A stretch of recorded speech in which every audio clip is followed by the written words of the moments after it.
എല്ലാവർക്കും നമ്മുടെ പുതിയ വീഡിയോയിലേക്ക് സ്വാഗതം. ഇന്നത്തെ നമ്മുടെ റെസിപ്പിയെ വളരെ കുറഞ്ഞ സമയത്തിനുള്ളിൽ ഒരുപാട് ഓയിലൊന്നും ഇല്ലാതെ നല്ല ടേസ്റ്റിൽ ചെയ്തിട്ട് എടുക്കാൻ പറ്റിയ ഒരു പാൽ ഹൽവയാണ് കേട്ടോ. ഈസി ആയിട്ട് നമുക്ക് ചെയ്തിട്ട് എടുക്കാനും പറ്റും, നല്ല ടേസ്റ്റുമാണ്. അപ്പോൾ നമുക്ക് ഈ ഒരു മിൽക്ക് ഹൽവയുടെ റെസിപ്പി ഒന്ന് കണ്ടു നോക്കാം. കൂടാതെ ഈ ഒരു വീഡിയോ കണ്ടുകൊണ്ടിരിക്കുന്ന സമയത്ത് നിങ്ങൾക്ക് ഇഷ്ടപ്പെടുവാണെങ്കിൽ മറക്കാതെ തന്നെ ഒരു ലൈക്ക് ബട്ടണും കൂടി ഒന്ന് ക്ലിക്ക് ചെയ്യണേ. ചാനലൊന്ന് സബ്സ്ക്രൈബ് ചെയ്ത് സപ്പോർട്ടും കൂടി ചെയ്യുക.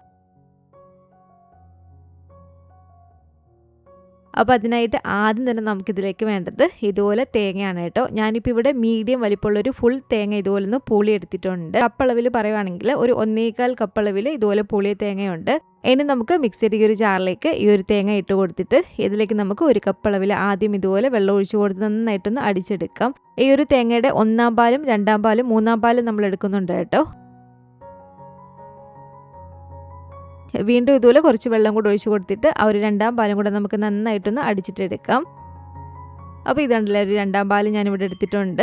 ഇനി ഇതിലേക്ക് ഒരു 3-ാം പാൽ എടുക്കാൻ വേണ്ടിയിട്ട് കുറച്ചും കൂടി വെള്ളം ഒഴിച്ച് കൊടുത്തിട്ട് നമുക്ക് ഇതുപോലെ ഒരു 3-ാം പാലും കൂടെ ഒന്ന് റെഡിയാക്കിയിട്ട് എടുക്കാം. അപ്പോൾ ആ ഒരു 3-ാം പാലും എടുത്തിട്ടുണ്ട്. നമുക്കിതിലേക്ക് ടോട്ടൽ വേണ്ട ഒരു തേങ്ങാപ്പാലിൻ്റെ അളവെന്ന് പറയുന്നത് 3 കപ്പാണ് കേട്ടോ. അപ്പോൾ ഞാനിപ്പോൾ ഇതിവിടെ ഒരു 3 കപ്പ് അളവിൽ തേങ്ങാപ്പാലാണ് കേട്ടോ എടുത്തിരിക്കുന്നത്. ഇനി നമുക്ക് ഇതിൽ നിന്ന് ഒരു 1/2 കപ്പ് അളവിൽ തേങ്ങാപ്പാലൊന്നെടുത്തൊന്ന് മാറ്റി വെക്കാം. ഇനി ഇതുപോലെ ഈ ഒരു പാത്രത്തിലേക്ക് നമുക്ക് വേണ്ടത് ഒരു 1/2 കപ്പ് അളവിൽ ഇതുപോലെ കോൺഫ്ലോർ ആണ്. ഈ ഒരു കോൺഫ്ലോറിലേക്ക് നമ്മളിപ്പോൾ എടുത്ത് മാറ്റി വെച്ചിട്ടുള്ള ഒരു 1/2 കപ്പ് തേങ്ങാപ്പാലില്ലേ, ആ ഒരു തേങ്ങാപ്പാൽ ചേർത്ത് കൊടുത്തിട്ട് ഒട്ടും തന്നെ കട്ടകളില്ലാതെ ഇതുപോലെ ഒന്ന് മിക്സ് ചെയ്തിട്ട് എടുക്കുക.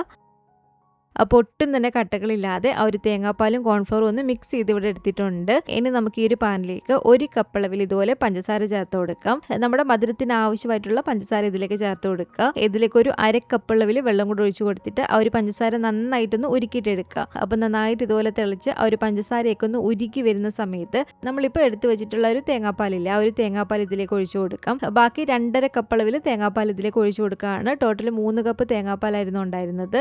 1/2 കപ്പ് കോൺഫ്ലോർ മിക്സ് ചെയ്യാൻ എടുത്ത് മാറ്റിയിട്ടുണ്ടായിരുന്നു. ബാക്കി 2.5 കപ്പ് അളവിൽ തേങ്ങാപ്പാലും ഇതിലേക്ക് ഒഴിച്ചു കൊടുത്തിട്ടുണ്ട്. ശേഷം ഇനി ഇതിലേക്ക് ആ ഒരു കോൺഫ്ലോറിന്റെയും തേങ്ങാപ്പാലിന്റെയും മിക്സും കൂടെ അപ്പം തന്നെ ഒഴിച്ചു കൊടുക്കുക.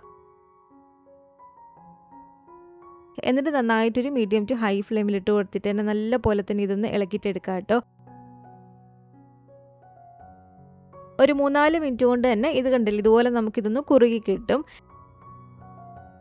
ഇതുപോലെ അത്യാവശ്യം ഒന്ന് കുറുകി വരുന്ന സമയത്ത് ഇതിലേക്ക് ടോട്ടൽ വേണ്ടത് ഒരു 4 ടേബിൾ സ്പൂൺ നെയ്യാണ്. ആദ്യം ഇതുപോലെ 2 ടേബിൾ സ്പൂൺ നെയ്യ് ഒഴിച്ചു കൊടുക്കുക. എന്നിട്ട് നന്നായിട്ട് ഇതുപോലെ ഒന്ന് ഇളക്കിയിട്ടെടുക്കുക.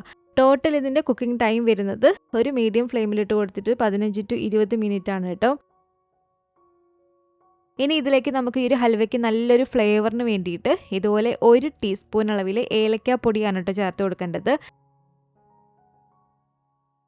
വീണ്ടും ഇതിലേക്ക് ബാക്കിയുള്ള ഒരു നെയ്യും കൂടെ 2 ടേബിൾ സ്പൂൺ ഒഴിച്ചു കൊടുത്തിട്ടുണ്ട്. അപ്പോൾ ഇതുപോലെ ഒന്ന് ഇളക്കി ഈ ഒരു പരിവായിട്ട് വരുന്ന സമയത്ത് ഇതിലേക്ക് നമുക്കൊരു 2 ടേബിൾ സ്പൂൺ അളവിൽ ഇതുപോലെ ടൂട്ടി ഫ്രൂട്ടി ഇട്ട് കൊടുക്കാം. അത് നമ്മുടെ കയ്യിൽ ഉണ്ടെങ്കിൽ ചേർത്ത് കൊടുക്കുക. അതുപോലെ തന്നെ 1 ടീസ്പൂൺ അളവിൽ എള്ളും കൂടി ചേർത്ത് കൊടുത്തിട്ടുണ്ട്. എന്നിട്ട് നന്നായിട്ട് വീണ്ടും ഒന്ന് ഇളക്കിയിട്ടെടുക്കാം. ഇനി നമുക്കിതിലേക്ക് ഇഷ്ടമുള്ള നട്ട്സ് ചേർത്ത് കൊടുക്കാവുന്നതാണ്. ഞാനിപ്പോൾ ഇതിലേക്ക് കുറച്ച് കാഷ്യൂനട്ടും ബദാമും കൂടെ കട്ട് ചെയ്തതും കൂടി ഇട്ട് കൊടുത്തിട്ട് ഒന്ന് ഇളക്കിയിട്ടെടുക്കുകയാണ്. പിന്നെ ഒരു കാര്യമുള്ളത്, നല്ല സോഫ്റ്റ് ആയിട്ട് വാലിലിട്ട് അലിഞ്ഞു പോകുന്ന ഒരു രീതിക്കുള്ള ഹൽവയാണ് വേണ്ടതെങ്കിൽ നമ്മളിത് ഒത്തിരി അങ്ങ് വരട്ടി അങ്ങ് എടുക്കണ്ട. ഇനി അത്യാവശ്യം നല്ലൊരു ഉറപ്പുള്ളൊരു ടൈപ്പ് ആ ഒരു ഹൽവയാണ് നിങ്ങൾക്ക് വേണ്ടതെങ്കിൽ നന്നായിട്ട് വീണ്ടും ഒന്ന് ഞാനിതിൽ ചെയ്യുന്നതിലും കുറച്ചും കൂടി നന്നായിട്ട് നമ്മൾ വരട്ടി എടുക്കണം കേട്ടോ. സാധാരണ നമ്മളൊരു ഹൽവ ചെയ്യുന്നതിൻ്റെ അത്രയും നമ്മൾ നന്നായിട്ട് വരട്ടിയെടുക്കേണ്ടതാണ്. അപ്പോൾ ഇതുപോലെ നന്നായിട്ട് ഇളക്കി കൊടുക്കാം. ഇത് കണ്ടില്ല, നല്ല സോഫ്റ്റ് ആയിട്ടുള്ള ഹൽവയാണ് വേണ്ടതെങ്കിൽ ഇതുപോലെ നല്ല പോലെ തന്നെ ഇളക്കി ഈ ഒരു പാനിൽ നിന്ന് ഇങ്ങനെ വിട്ട് വരുന്ന ഈ ഒരു പരുവം ഏകദേശം ഒരു 15-20 മിനിറ്റിനുള്ളിൽ തന്നെ നമുക്കിത് റെഡിയായി കിട്ടും. ഇനി അത്യാവശ്യം നല്ല ഉറപ്പുള്ള ഒരു ടൈപ്പ് ഹൽവയാണ് വേണ്ടതെങ്കിൽ കുറച്ചും കൂടി നമ്മൾ ഇതൊന്ന് ഇളക്കി ഒന്ന് വരട്ടിയെടുക്കേണ്ടതാണ് കേട്ടോ. അത് പ്രത്യേകം ശ്രദ്ധിക്കണം. അപ്പോൾ ഞാനിപ്പോൾ ഇത് നമ്മുടെ ഒരു പാനിൽ നിന്നൊക്കെ വിട്ട് വരുന്ന ഈ ഒരു പാകമായപ്പോഴത്തേക്കും, എന്നാലും ഒരുപാട് പെട്ടെന്ന് അങ്ങ് എടുത്തിട്ടില്ല, ഒരു 15-20 മിനിറ്റ് നമുക്കിതിൻ്റെ കുക്കിംഗ് ടൈം വരും. ഈ ഒരു സമയമായപ്പോഴത്തേക്കും അങ്ങ് ഫ്ലെയിം ഓഫ് ചെയ്ത് കൊടുക്കുകയാണ്.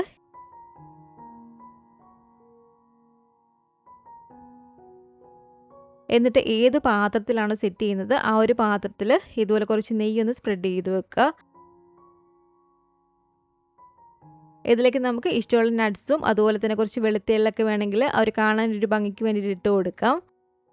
ഇത് നമ്മൾ ഹൽവ ഉണ്ടാക്കുന്നതിന് മുമ്പേ ഈ ഒരു പാത്രം ഇങ്ങനെ ഒന്ന് സെറ്റ് ചെയ്ത് വെച്ചേക്കുക. അപ്പോൾ നല്ല ചൂടോട് കൂടിയിട്ട് തന്നെ അപ്പോൾ തന്നെ ഈ ഒരു പാത്രത്തിലേക്ക് നമ്മളൊരു ഹൽവ ഇട്ട് ഇതുപോലെ ഒന്ന് ലെവലാക്കി കൊടുക്കുക ഒരു മുകൾ ഭാഗം. ഇതിപ്പോൾ അത്യാവശ്യം ഒരു സോഫ്റ്റ് ആയിട്ടുള്ള ഒരു പരിവായതുകൊണ്ട് തന്നെ ഏകദേശം ഒരു 2 to 3 മണിക്കൂർ എടുക്കും നമുക്കിത് നന്നായിട്ടൊന്ന് ഉറച്ച് കിട്ടാൻ വേണ്ടിയിട്ട്. പിന്നെ ഞാൻ മുമ്പേ പറഞ്ഞ പോലെ നമ്മൾ കുറച്ചും കൂടി നല്ല വരട്ടിയ ഒരു പരുവത്തിനാണ് എടുക്കുന്നതെങ്കിൽ ഏകദേശം ഒരു 3/4 മണിക്കൂർ അല്ലെങ്കിൽ ഒരു 1.5 മണിക്കൂർ കൊണ്ട് നമുക്ക് സെറ്റായി കിട്ടുന്നതാണ് കേട്ടോ. അപ്പോൾ ഇത് നമുക്കൊന്ന് സെറ്റാകാൻ വേണ്ടിയിട്ട് വെക്കാം. അപ്പോൾ ഇത് കണ്ടില്ല നല്ല അടിപൊളിയായിട്ട് തന്നെ ഇതിവിടെ നമുക്ക് സെറ്റായി കിട്ടിയിട്ടുണ്ട് കേട്ടോ.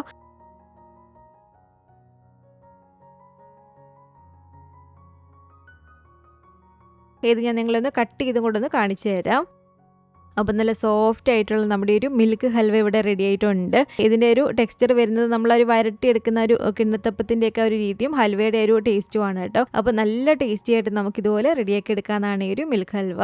അപ്പം ഈ ഒരു രീതിക്ക് നിങ്ങൾ ട്രൈ ചെയ്ത് നോക്കിയിട്ട് നിങ്ങളുടെ അഭിപ്രായങ്ങളൊക്കെ മറക്കാതെ തന്നെ നമ്മുടെ കമൻറ്റ് ബോക്സിലൊന്ന് വന്നറിയിക്കുക. അതുപോലെ തന്നെ ഈ ഒരു വീഡിയോ ഇഷ്ടപ്പെട്ടെങ്കിൽ മറക്കാതെ തന്നെ ഒരു ലൈക്ക് ബട്ടണും കൂടി ഒന്ന് ക്ലിക്ക് ചെയ്യണേ. നിങ്ങളുടെ ഫാമിലിയും ഫ്രണ്ട്സും ഒക്കെ ആയിട്ട് നമ്മുടെ ഒരു വീഡിയോ ഒന്ന് ഷെയർ ചെയ്ത് കൊടുക്കുക. പുതിയതായിട്ട് ഈ ഒരു ചാനൽ ആരെങ്കിലും കാണുന്നുണ്ടെങ്കിലും ഇതുവരെയായിട്ടും ഈ ഒരു ചാനൽ സബ്സ്ക്രൈബ് ചെയ്തിട്ടില്ലെങ്കിലും താഴെ കാണുന്ന ഒരു സബ്സ്ക്രൈബ് ബട്ടണും കൂടി ഒന്ന് പ്രസ് ചെയ്ത് സപ്പോർട്ട് ചെയ്യണേ. കൂട്ടത്തിൽ ആ കാണുന്ന ബെല്ലൈക്കണും കൂടി ഒന്ന് ക്ലിക്ക് ചെയ്ത് അതിൽ ഓൾ എന്നൊരു ഓപ്ഷൻ തന്നെ കൊടുക്കുകയാണെങ്കിൽ ഞാൻ പുതിയ റെസിപ്പികളൊക്കെ ഇടുന്ന സമയത്ത് നിങ്ങൾക്ക് അതിൻ്റെ നോട്ടിഫിക്കേഷൻ കിട്ടുന്നതായിരിക്കും. ഇൻഷാ അല്ലാഹ് വീണ്ടും നമുക്കിതുപോലെ നല്ലൊരു റെസിപ്പിയായിട്ട് കാണാം.